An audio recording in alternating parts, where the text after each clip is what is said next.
Hi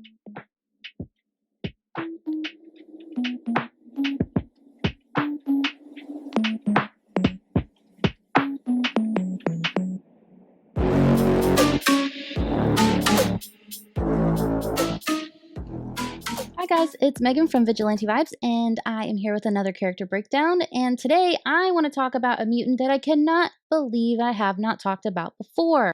I love her character so much more than her clone counterpart. So today I want to talk about Madelyn Pryor, the Goblin Queen. So who is Madelyn Pryor, aka the Goblin Queen, aka Maddie the Baddie?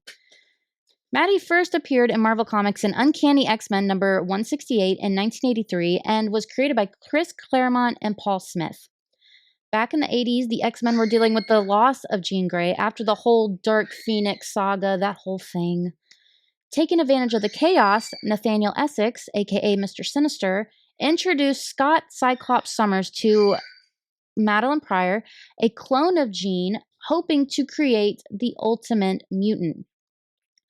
So, what I think a lot of people don't realize is that her name, Madelyn Pryor, she was given the name Pryor, kind of like a joke from Mr. Sinister, as she's a clone. So, just thought that was a fun fact. Not fun for her, but it was fun for us.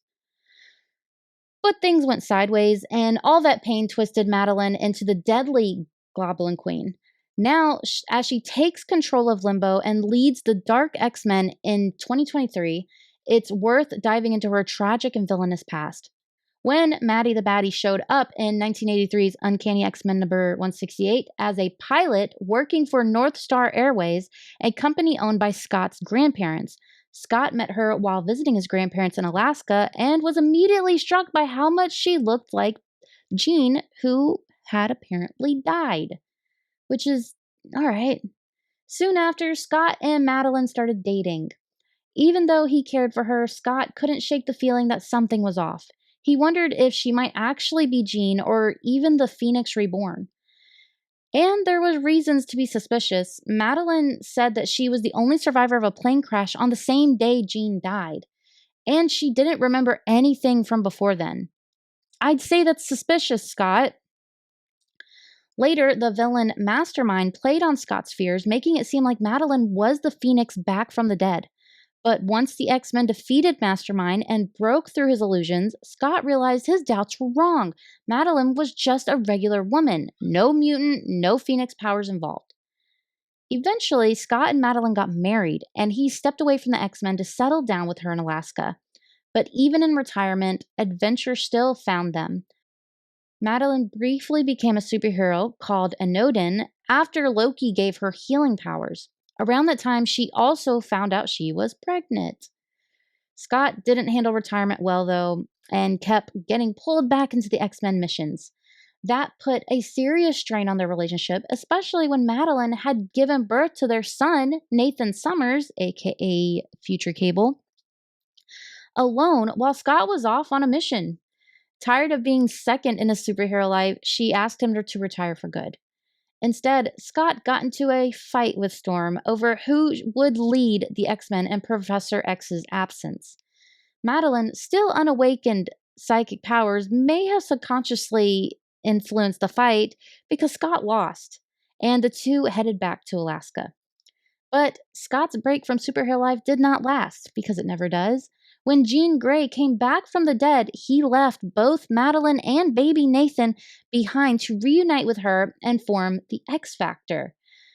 Madelyn took a job flying to San Francisco with Nathan in tow, but things went south when the Marauders, mutants who worked for Mr. Sinister, abducted Nathan and left Madelyn for dead. She survived, reconnected with the X-Men, growing especially close to Scott's brother, Alex Summers.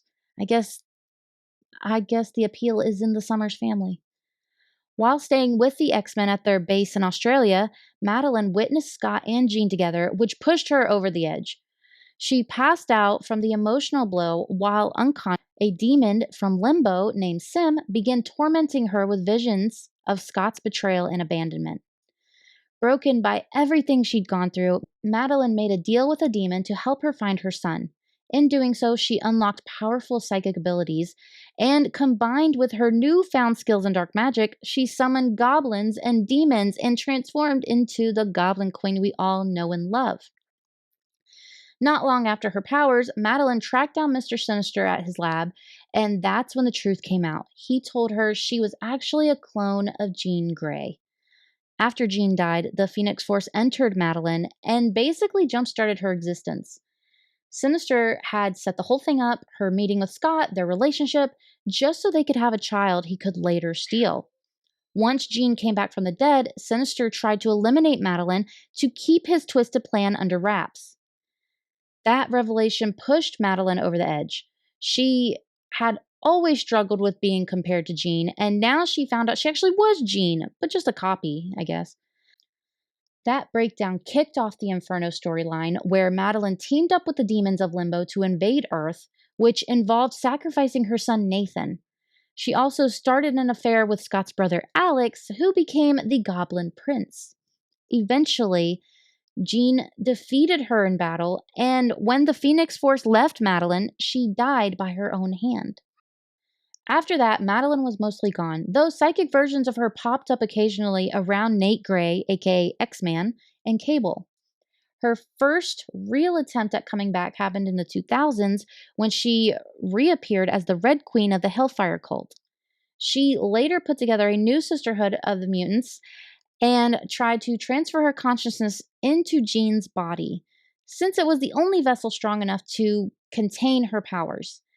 But the X-Men moved Jean's body, and Madeline ended up destroying herself trying to force the transfer. In the 2010s, Lady Deathstrike revived the Sisterhood again, this time successfully. They created a brand new body for Madeline, finally bringing her back to life for real.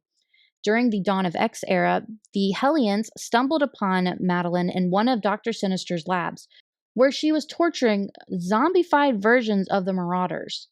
She was understandably bitter that the mutants of Krakoa hadn't invited her to join their shiny new mutant utopia, so she planned to get revenge by attacking the island with a cloned Marauder army. She also reunited with Alex Summers, who sided with her and offered his help. Things did not go as planned, because when do they ever? The Hellions stopped her, and Madeline was killed in the process. Her death kicked off a debate among the Quiet Council. Should she be resurrected, even though she's technically a clone of Jean Grey? The question divided opinions, but Alex was furious at the pushback. Eventually, Emma Frost convinced the council to bring Madeline back. At first, she kind of drifted around Krakoa without a clear purpose, until the Labors of Magic arc in New Mutants, where Magic, who's Ileana Rasputina, handed her the throne of Limbo to her. As the new ruler of Limbo, Madeline embraced her power and got pulled into the Dark Web storyline, teaming up with Chasm, Ben Reilly's twisted clone version of Spider-Man. Madeline and Chasm launched an attack on Manhattan, unleashing demons from Limbo, all while Chasm obsessed over lost memories he thought Spider-Man had stolen from him. Spider-Man and the X-Men joined forces to stop the chaos. When Jean Grey confronted Madeline, it led to a pretty brutal showdown, driven by years of resentment and loss. But things took a turn when Jean realized that all Madeline really wanted was something simple: memories of her son, Nathan. In a powerful moment, Jean willingly shared those memories. That act of empathy broke the cycle. Madeline called off the attack, locked Chasm away in Limbo, and agreed to move forward. Afterward, with support from the X-Men and Krakoan government, Madeline opened a Limbo embassy in New York. From there, she committed to helping the rejected ones, mutants who didn't have a place to go. That mission became especially important during the fall of X, when the mutant-hating groups Orchis crashed the Hellfire Gala and exiled most of mutant kind on Earth. As the world grew more hostile, Madeline formed the Dark X-Men, a team dedicated to protecting mutants and offering refuge to while the main X-Men fought Orchis head-on. Most recently, Maddie the Baddie, has grown into her role as ruler of Limbo, handling everything there, handling the Limbo Embassy, and she has done it all with the blessing of Ileana Rasputina. So that is Madelyn Pryor, Maddie the Baddie, the Goblin Queen. I love her character so much because none of it is her fault. Leave her alone. Her life started with problems from a man, and they continued with problems from another man. And all she wanted was to be loved. She wanted to be a mother. She wanted her son back. She wanted memories of her son. And I like how clear her villain origin is. I'm a huge Cyclops fan. I love Cyclops, but he did her so dirty. It is bananas. Mr. Sinister, it's expected for him to do everyone dirty. So, aside from the comics I mentioned before, check out Chris Claremont's Uncanny X-Men from numbers 1 through 68 onwards to around like 243, number 243. It's the classic Madelyn Pryor arc, and you can't not check it out. So, with that being said, I hope you enjoyed all about Maddie the Baddie. I hope you learned something here, and I hope you will like and subscribe. So, with that being said, have a marvelous day.